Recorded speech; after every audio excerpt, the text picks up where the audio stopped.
Ya Allah, alhamdulillah. Anda pernah sholat di Masjid Ba'alawi. Setiap orang bilang kayak gitu. Hatta siapa? Hatta Al-Faqih Muqaddam. Walaupun itu Sayyidina Abdurrahman Segaf merasa mendapatkan kemuliaan dengan dia pernah masuk ke Masjid Ba'alawi. Dalam manaqib disebutkan ini semuanya kecuali ini. Siapa? Hamid bin Umar. Bukannya dia dapat kemuliaan, kebalik. Masjid yang dapat kemuliaan karena dimasuki oleh Hamid bin Umar.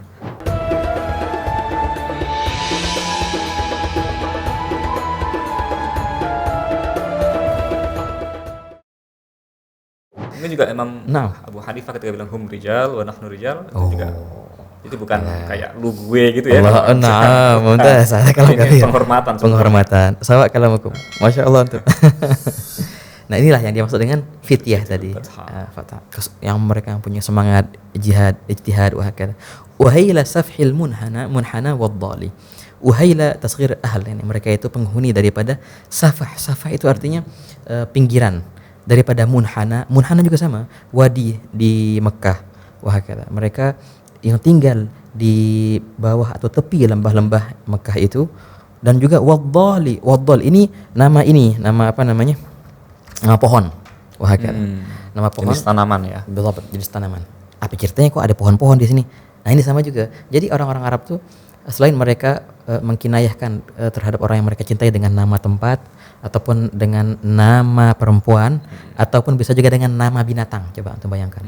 Oh iya, dipilih binatang yang cantik seperti rusa, manjangan. Kan elok tuh kelihatannya bagaimana kayak gitu tuh. Matanya yang dipakai matanya rusa itu. Nah juga sama kayak gini, pepohonan, sebagian pepohonan seperti ini. Waddal wa hakadha. Syajar min as-sidr. Pohon yang banyak manfaatnya di sana memang. Artinya kinayah juga mereka itu senantiasa memberikan manfaat kepada yang lain. Wa hila safhil munhana waddali. Mereka itu semuanya manfaat, semuanya faedah, semuanya barakah. Sebagaimana dhal itu menjadi naungan bagi orang yang berteduh di bawahnya, juga mereka menjadi naungan bagi mereka yang dekat dengan orang-orang itu. Nah ini terus beliau menyebutkan tempat-tempat. Nah sekarang baru beliau menyebutkan sifat-sifat mereka. Kita baca dikit ini ya. Qal akrim bihim fi akramil awsafi wa altafil akhlaqi wal aknafi. Naam, qad syarrafu manaqibal asyrafi wa qad halau fi akmalil ahwali. Hadza luar biasa. Akrim bihim. Ini tafdhil ya. Aywa, bukan tafdhil. Kalau bahasanya ta'ajub. Iya, ta'ajub. Betul, ta'ajub. Betapa mulia. Betapa mulianya. Alangkah mulianya. Akram asal. Hakika. Ini kan kalau bahasa ininya, ini kan fi'il amr, bukan fi'il amr ini. Ada khilaf antara betul, ada khilaf antara Basriyin dan Kufiyin cara mengi'rabkan ini. Walaupun Kufiyin mereka mengi'rabkan sebagai fi'il amr, tapi Basriyin enggak, ini fi'il madhi sebenarnya. Jadi sama, ma af'alahu sama af'il bihi, keduanya fi'il madhi sama-sama. Walaupun ini wazannya wazan fi'il amr. Tapi enggak kita i'rabkan dengan fi'il madhi karena di sini enggak ada perintah sama sekali, enggak ada talab. Enggak ada talab sama. Walaupun dia juga insya, tapi insya bukan insya talabi. Ada insya talabi sama insya ghair talabi. Ta'ajub insya ghair talabi. Akrim bihim, alangkah mulianya mereka.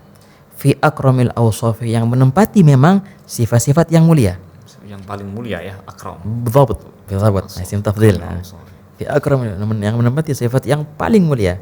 Satu, wa altafil akhlaq, dan mereka juga menempati akhlak-akhlak yang paling lembut. Wahakala. Dan aknaf. Nah ini begini, maksud dari kanaf itu suatu perlindungan. Wahakala, suatu perlindungan. Wahakala, ataupun namanya suatu kelembutan. Alangkah lembutnya mereka, alangkah luar biasanya mereka dalam melindungi yang lain. Begini. Dalam beberapa riwayat, nah begini Ustaz. Mungkin kita pernah dengar ya doa daripada Syekh Abu Bakar bin Salim. Wa kunufna bikanafika alladzi la yuram. Yang azimah sultan itu yang awalnya. Maksudnya apa itu? Ya Allah, masukkanlah kami dalam kanafmu yang tidak bisa dituju, ditembus. Maksudnya apa? Nah, kanaf itu memang artinya perlindungan. Dalam riwayat sebagian hamba Allah di akhirat nanti ketika Allah Ta'ala hisab dengan mereka, kan dipertontonkan hisab itu, semua orang pada lihat, dia malu sendiri. Tapi ada sebagian hamba Allah Ta'ala yang Allah Ta'ala lindungi mereka dengan cahaya dari nur, dengan cahaya. Nah sekiranya nggak ada yang bisa mengetahui percakapan antara dia dan Allah kecuali Allah sahaja. Nah, dengan cahaya itu, nah itu namanya kanaf. Jadi mereka terlindungi dari dilihat oleh orang lain. Betul, Jadi betul-betul wah, spesial. Spesial. Ya, spesial. Apa namanya kalau bahasa ini khususiyah, ada khususiyah benar-benar antara dia sama Allah Taala. Kanaf itu maksudnya ini ya. Jadi aknaf. Kata dari kanaf. Jadi artinya mereka juga yang paling mulia akhlaknya, yang paling lembut juga akhlaknya, dan juga apa namanya senantiasa mereka itu mempunyai perlindungan. Wah kata al-aknaf. Ini kalau Sayyidul Habib di sini mentafsirkan dengan al-janib fi ma janibun ahsan min janibin linan wala sakhaan wala rahmatan. Tidak ada yang lebih mulia daripada mereka dari segi kedermawanan, kasih sayang, kelembutan, lutuf, wa husnan wa jamalan, keindahan. Oke, kemudian gad syarrafu managibal asyrafi. Ini luar biasa syuf kalam ini. Maksudnya apa? Sungguh mereka telah membuat mulia managibal asyrafi, managib apa biodata atau managib ya, al asyrafi orang-orang yang mulia. Ini luar biasa begini. Ini maksudnya syarif dari kalangan Alawiyin atau enggak, bukan? Umum, Bukan ya? umum ya. Siapa yang mempunyai kemuliaan. Kadang-kadang orang itu orang biasa contohnya. Karena dia mempunyai sifat yang seperti orang-orang mulia, dia menjadi mulia pula karena dia mengikuti mereka. Jadi dia termuliakan karena masuknya dalam lingkaran orang-orang mulia. Ya Masya Allah itu luar biasa, bagus. Tapi yang lebih hebat lagi, enggak. Justru lingkaran itu menjadi mulia karena dia masuk. Karena beliau. Jadi bukan nebeng. Bukan nebeng. Justru ini sumber kemuliaan. Nah ini maksud. Jadi ini sangat tinggi pujian untuk mereka. Justru mereka itu yang membuat managib-managib orang mulia menjadi mulia karena mereka ada di situ. Wah kata, wah ajib. Nabi SAW.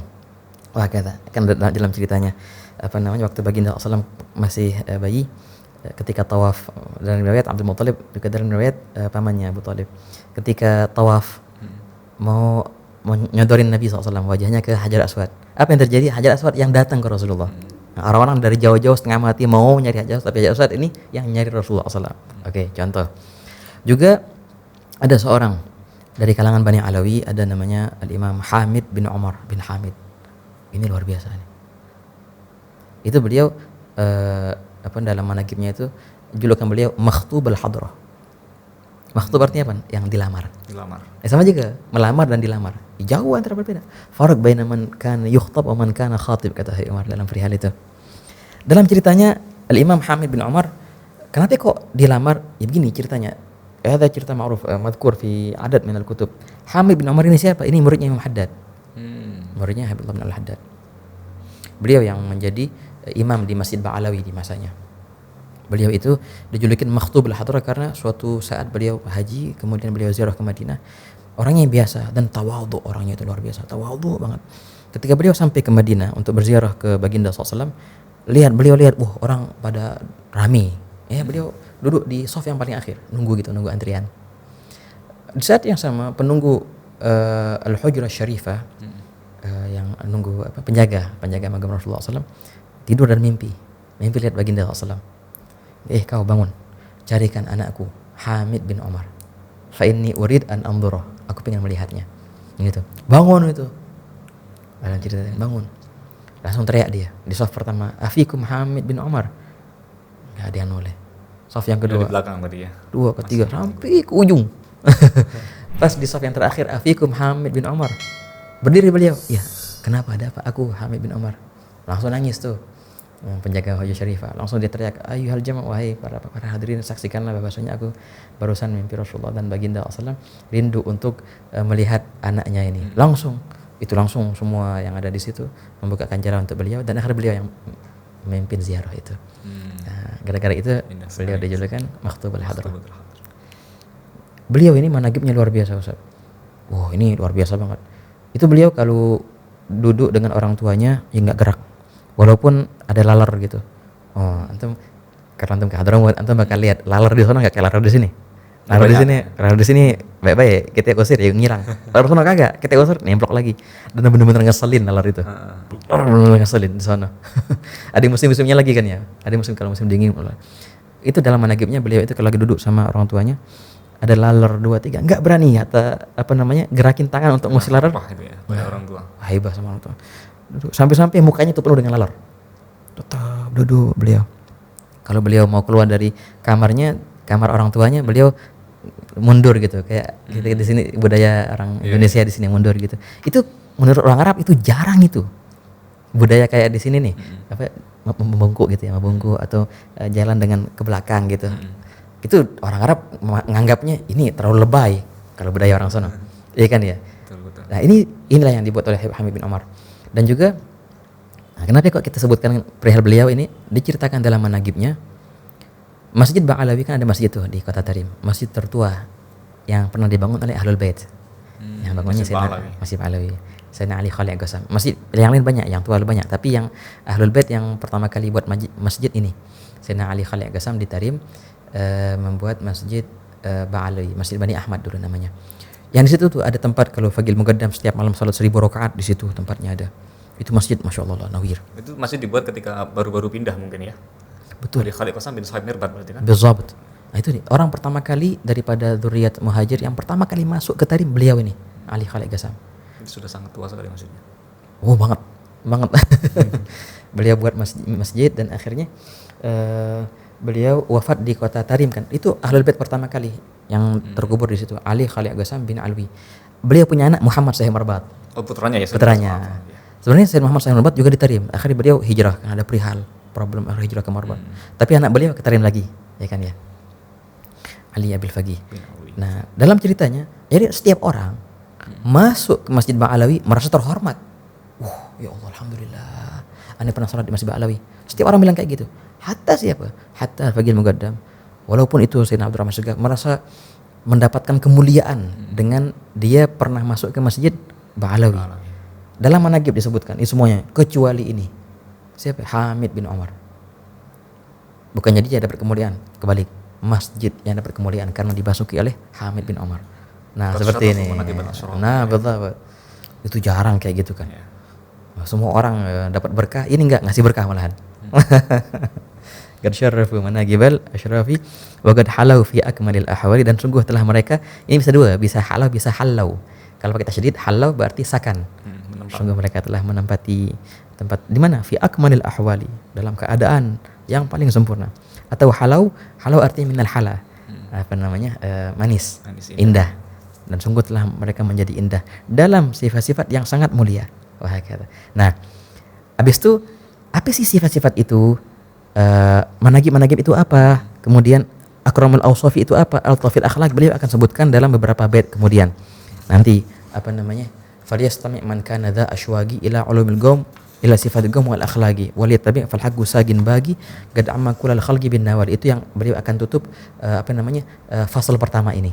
Jadi pertama-tama ini beliau, kalau bahasa ini beliau nih merangsang kita. Sebutkan perihal tentang keadaannya di haram sana. Oh, ajib. Siapa itu mereka tuh? Mereka tuh yang qad syarafu manaqib akramul ahwal wa akramul akhlaq ila akhirih.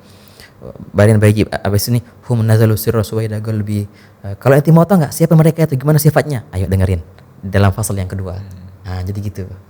Jadi apa namanya kalau bahasa filmnya apa? Episode akan datang. Jadi tiba rindu gitu. Deskripsi terhadap Ahlul Kamal dan Ahlul Wisol ya, dalam judulnya kan memang Rosafat. Nah, Ahlul Kamal wa Nasamat Ahlul Wisol. Diuraikan dalam nazam-nazam itu sebelum ke Rosfah yang pertama. Betul. Ini kan sebenarnya ini kan Rosfah yang pertama muqaddimah. Rosfah yang kedua baru ntar. Nomor satu sifat-sifat mereka itu kayak apa? Nah, gitu. Nah, mungkin sekian dulu kajian kita pada kali ini ya. Baik. Insyaallah. Terima kasih Ustaz Mustafa dan teman-teman sahabat Mahya semuanya. Baru sekian bait saja yang kita pelajari dan kita melihat memang ternyata ini semacam upaya untuk menjelaskan sahabat-sahabat sejati ya, sahabat-sahabat fillah yang dengan tingkat keruhanian yang sangat tinggi. Dan kalaupun kita mungkin merasa jauh dengan mereka, setidaknya satu catatan penting yang bisa kita jadikan pelajaran bahwa ada satu titik yang bisa kita jadikan acuan. Ya, kita akan mencoba ke sana setahap demi setahap, walaupun hasilnya Allah yang menentukan ya. Tapi mempelajari manaqib ya, manaqib kisah-kisah istimewa dari para ulama dalam hubungan dengan kedekatannya dengan Allah, ini yang penting untuk mengingatkan kita kembali sebagai tanbih ya, sebagai pengingat kita, reminder gitu, agar kita konsisten dan tidak ini penting, terutama tidak putus asa. Tidak putus asa karena ada orang-orang yang seperti ini. Dan kita berharap mengambil berkah dari mereka semuanya. Terima kasih Ustaz Mustaba. Insyaallah kita akan ketemu lagi melanjutkan nazum-nazum berikutnya, dan silakan nanti teman-teman sahabat Mahya. Sekian dari saya. Assalamualaikum warahmatullahi wabarakatuh. Waalaikumsalam warahmatullahi wabarakatuh.